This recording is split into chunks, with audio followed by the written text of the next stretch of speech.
ओम श्री गणेशाय नमः।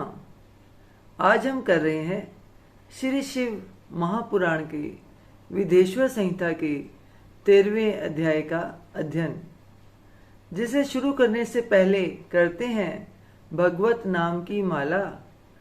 श्रीमन नारायण नारायण हरि हरि, भजमन नारायण नारायण हरि हरि। तेरी लीला सबसे न्यारी न्यारी हरि हरि। इस अध्याय में सदाचार, शोचाचार, स्नान, भस्म धारण, संध्या वंदन, प्रणव जप, गायत्री जप, दान, न्यायतः धनोपार्जन तथा अग्निहोत्र आदि की विधि एवं महिमा का वर्णन किया गया है। ऋषियों ने कहा, सूत जी, अब आप शीघ्र ही हमें वह सदाचार सुनाइए जिससे विद्वान पुरुष पुण्य लोकों पर विजय पाता है। स्वर्ग प्रदान करने वाले धर्म में आचार तथा नरक का कष्ट देने वाले अधर्ममय आचारों का भी वर्णन कीजिए। सूत जी बोले, सदाचार का पालन करने वाला विद्वान ब्राह्मण ही वास्तव में ब्राह्मण नाम धारण करने का अधिकारी है। जो केवल वेदोक्त आचार का पालन करने वाला एवं वेद का अभ्यासी है, उस ब्राह्मण की विप्र संज्ञा होती है। सदाचार, वेदाचार तथा विद्या, इनमें से एक एक गुण से ही युक्त होने पर उसे द्विज कहते हैं। जिसमें स्वल्प मात्रा में भी आचार का पालन देखा जाता है, जिसने वेदा अध्ययन भी बहुत कम किया है तथा जो राजा का सेवक, पुरोहित, मंत्री आदि है, उसे क्षत्रिय ब्राह्मण कहते हैं। जो ब्राह्मण कृषि तथा वाणिज्य कर्म करने वाला है और कुछ ब्राह्मणोचित आचार का भी पालन करता है, वह वैश्य ब्राह्मण है। तथा जो स्वयं ही खेत जोतता या हल चलाता है, उसे शूद्र ब्राह्मण कहा गया है। जो दूसरों के दोष देखने वाला और परद्रोही है, उसे चांडाल द्विज कहते हैं। इसी तरह क्षत्रियों में भी जो पृथ्वी का पालन करता है, वह राजा है। दूसरे लोग राजत्वहीन क्षत्रिय माने गए हैं। वैश्यों में भी जो धान्य आदि वस्तुओं का क्रय विक्रय करता है, वह वैश्य कहलाता है। दूसरों को वणिक कहते हैं। जो ब्राह्मणों, क्षत्रियों तथा वैश्यों की सेवा में लगा रहता है, वही वास्तव में शूद्र कहलाता है। जो शूद्र हल जोतने का काम करता है, उसे वृषल समझना चाहिए। सेवा, शिल्प और कर्षण से भिन्न वृत्ति का आश्रय लेने वाले शूद्र दस्यु कहलाते हैं। इन सभी वर्णों के मनुष्यों को चाहिए कि वे ब्राह्मण ब्रह्म मुहूर्त में उठकर पूर्वाभिमुख हो सबसे पहले देवताओं का, फिर धर्म का, अर्थ का, उसकी प्राप्ति के लिए उठाए जाने वाले क्लेशों का तथा आय और व्यय का भी चिंतन करें। रात के पिछले पहर को उषय काल जानना चाहिए। उस अंतिम पहर का जो आधा या मध्य भाग है, उसे संधि कहते हैं। उस संधि काल में उठकर द्विज को मल मूत्र आदि का त्याग करना चाहिए। घर से दूर जाकर बाहर से अपने शरीर को ढके रखकर दिन में उत्तराभिमुख बैठकर मल मूत्र का त्याग करें। यदि उत्तराभिमुख बैठने में कोई रुकावट हो तो दूसरी दिशा की ओर मुख करके बैठें। जल, अग्नि, ब्राह्मण आदि तथा देवताओं का सामना बचाकर बैठें। मल त्याग करके उठने पर फिर उस मल को ना देखें। तदंतर जलाशय से बाहर निकाले हुए जल से ही गुदा की शुद्धि करें, अथवा देवताओं, पितरों तथा ऋषियों के तीर्थों में उतरे बिना ही प्राप्त हुए जल से शुद्धि करनी चाहिए। गुदा में 7, 5 या 3 बार मिट्टी लगाकर उसे धोकर शुद्ध करें। लिंग में ककोड़े के फल के बराबर मिट्टी लेकर लगाएं और उसे धो दें, परंतु गुदा में लगाने के लिए 1 पसर मिट्टी की आवश्यकता होती है। लिंग और गुदा की शुद्धि के पश्चात उठकर अन्यत्र जाएं और हाथ पैरों की शुद्धि करके 8 बार कुल्ला करें। जिस किसी वृक्ष के पत्ते से अथवा उसके पतले काष्ठ से जल के बाहर दत्वन करना चाहिए, उस समय तर्जनी अंगुली का उपयोग ना करें। यह दंत शुद्धि का विधान बताया गया है।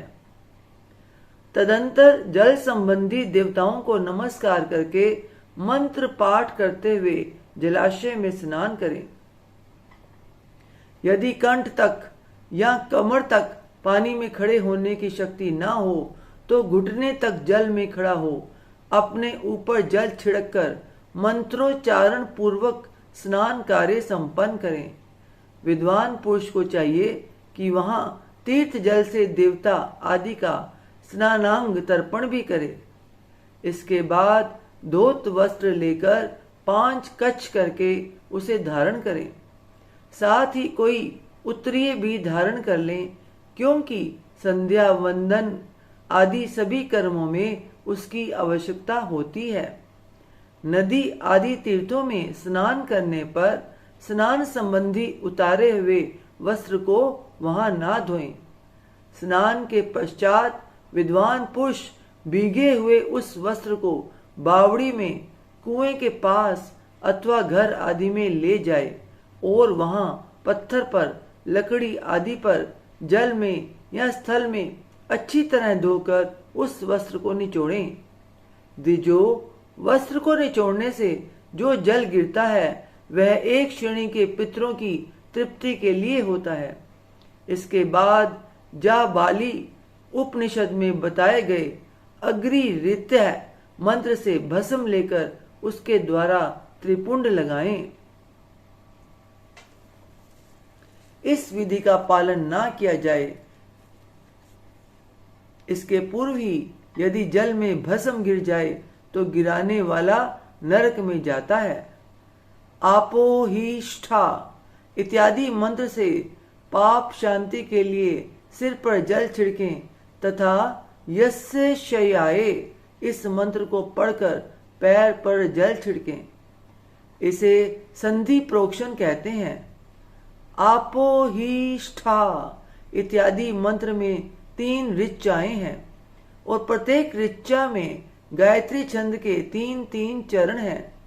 इनमें से प्रथम ऋचा के 3 चरणों का पाठ करते हुए क्रमशः पैर, मस्तक और हृदय में जल छिड़कें। दूसरी ऋचा के 3 चरणों को पढ़कर क्रमशः मस्तक, हृदय और पैर में जल छिड़कें तथा तीसरी ऋचा के 3 चरणों का पाठ करते हुए क्रमशः हृदय, पैर और मस्तक का जल से प्रोक्षण करें। इसे विद्वान पुरुष मंत्र स्नान मानते हैं। किसी अपवित्र वस्तु से किंचित स्पर्श हो जाने पर, अपना स्वास्थ्य ठीक ना रहने पर, राजा और राष्ट्र पर भय उपस्थित होने पर तथा यात्रा काल में जल की उपलब्धि न होने की विवशता आ जाने पर मंत्र स्नान करना चाहिए। प्रातः काल सूर्यश्च मां मन्युश्च इत्यादि सूर्यानुवाक से तथा सायंकाल अग्निश्च मां मन्युश्च इत्यादि अग्नि संबंधी अनुवाक से जल का आचमन करके पुनः जल से अपने अंगों का प्रोक्षण करें। मध्याह्न काल में भी आप है पूर्णतु इस मंत्र से आचमन करके पूर्ववत प्रोक्षण या मार्जन करना चाहिए। प्रातः काल की संध्योपासना में गायत्री मंत्र का जप करके 3 बार ऊपर की ओर सूर्य देव को अर्घ्य देने चाहिए। ब्राह्मणों, मध्याह्न काल में गायत्री मंत्र के उच्चारण पूर्वक सूर्य को एक ही अर्घ्य देना चाहिए। फिर सायंकाल आने पर पश्चिम की ओर मुख करके बैठ जाएं और पृथ्वी पर ही सूर्य के लिए अर्घ्य दें, ऊपर की ओर नहीं। प्रातःकाल और मध्याह्न के समय अंजुलि में अर्धे जल लेकर अंगुलियों की ओर से सूर्य देव के लिए अर्घ्य दें। फिर अंगुलियों के छिद्र से ढलते हुए सूर्य को देखें तथा उनके लिए स्वतः प्रदक्षिणा करके शुद्ध आचमन करें। सायंकाल में सूर्यास्त से 2 घड़ी पहले की हुई संध्या निष्फल होती है, क्योंकि वह साय संध्या का समय नहीं है। ठीक समय पर संध्या करनी चाहिए, ऐसी शास्त्र की आज्ञा है। यदि संध्योपासना किए बिना दिन बीत जाए तो प्रत्येक समय के लिए क्रमशः प्रायश्चित करना चाहिए। यदि एक दिन बीते तो प्रत्येक बीते हुए संध्या काल के लिए नित्य नियम के अतिरिक्त 100 गायत्री मंत्र का अधिक जप करें। यदि नित्य कर्म के लुप्त हुए 10 दिन से अधिक बीत जाए तो उसके प्रायश्चित रूप में 1 लाख गायत्री का जप करना चाहिए। यदि 1 मास तक नित्य कर्म छूट जाए तो पुनः अपना उपनयन संस्कार कराएं। अर्थ सिद्धि के लिए ईश, गौरी, कार्तिकेय, विष्णु, ब्रह्मा, चंद्रमा और यम का तथा ऐसे ही अन्य देवताओं का भी शुद्ध जल से तर्पण करें। फिर तर्पण कर्म को ब्राह्मण पर्ण करके शुद्ध आचमन करें। तीर्थ के दक्षिण पृष्ठ मठ में, मंत्रालय में, देवालय में, घर में अथवा किसी नियत स्थान में आसन पर स्थिरता पूर्वक बैठकर विद्वान पुरुष अपनी बुद्धि को स्थिर करें और संपूर्ण देवताओं को नमस्कार करके पहले प्रणव का जप करने के पश्चात गायत्री मंत्र की आवृत्ति करें। 13वां अध्याय थोड़ा बड़ा होने के कारण इसे हम यही विराम देते हैं। अगली वीडियो में हम बाकी का अध्याय सुनेंगे। तब तक करते हैं भगवत नाम की माला।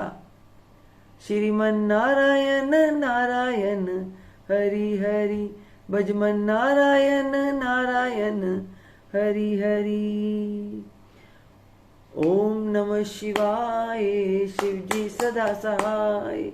ओम नमः शिवाय, शिवजी सदा सहाय। ओम नमः शिवाय, शिवजी सदा सहाय। हे ईश्वर, आपकी बच्चे से आपकी पूजा अर्चना करने में, आपकी कथा उच्चारण में कोई गलती हो गई हो तो अज्ञानी समझकर, अपनी बच्ची समझकर क्षमा कीजिएगा। अपनी दया दृष्टि, अपनी कृपा दृष्टि हमेशा हम सब पे बनाए रखिए। बोल सांचे दरबार की जय। जयकारा शेरा वालिदा। बोल सांचे दरबार की जय। जयकारे वाले नु मिठिया मुरादा। बोल सांचे दरबार की जय। जय माता दी।